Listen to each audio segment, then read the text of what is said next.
ನಿಮ್ಗೆಲ್ಲ ನನ್ನ ಫೀಲಿಂಗ್ಸ್ ಹೇಳ್ಕೊಬೇಕು ಅನ್ಕೊಂಡಿದ್ದೀನಿ. ಹೇಳ್ಬಿಡು ಎಲ್ಲ. ಹೇಳ್ಬಿಡಲ್ಲ ಶಾವ್ಗೆ. ಈ ಭೂಮಿಯ ದೇವ್ರು ನಿಮ್ಮೊಬ್ಬರಿಗೆ ಕೊಟ್ಟಿರೋದಲ್ಲ.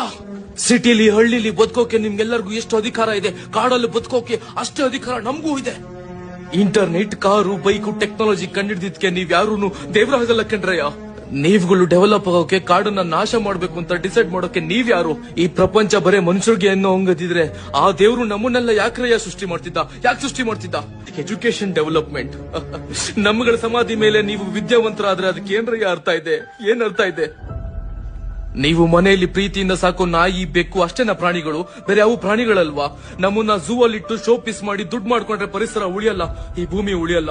ಹೊಟ್ಟೆ ಹಸಿವು ಅಂತ ನಿಮ್ಮ ನಾಡಿಗೆ ಬಂದು ನಿಮ್ಮ ಹಸುಗಳನ್ನ ತಿಂದಿದ್ಕೆ ನಮ್ಮನ್ನೆಲ್ಲ ವಿಷ ಹಾಕಿ ಸಾಯಿಸ್ತೀರಾ. ಬೆಳೆ ನಾಶ ಮಾಡಿದ್ರೆ ಕರೆಂಟ್ ಶಾಕ್ ಕೊಡ್ತೀರಾ, ಗನ್ನಲ್ಲಿ ಶೂಟ್ ಮಾಡ್ತೀರಾ. ಆದ್ರೆ ನಮ್ ಚರ್ಮನ ಮಾರ್ಕೊಂಡ್ರಿ, ಮಾಂಸನ ಮಾರ್ಕೊಂಡ್ರಿ, ನಿಮ್ ಭೂಮಿಗೋಸ್ಕರ ನಮ್ಮನ್ನ ಸಾಯಿಸ್ತಾ ಇದ್ದೀರಾ. ನಾವೆಲ್ಗೋಗೋಣ ಸಾ? ನಿಮ್ಮೆಲ್ಲರಿಗೂ ನಾನು ಕೇಳ್ಕೊಳ್ತಾ ಇದ್ದೀನಿ, ನಮ್ಗೂ ಜೀವನ ಬೇಕು. ನಾವು ನಿಮ್ ತರನೇ ಬದುಕಬೇಕು. ನಮ್ ಕಾಡನ್ನ ನಮಗೂ ವಾಪಸ್ ಕೊಡಿ.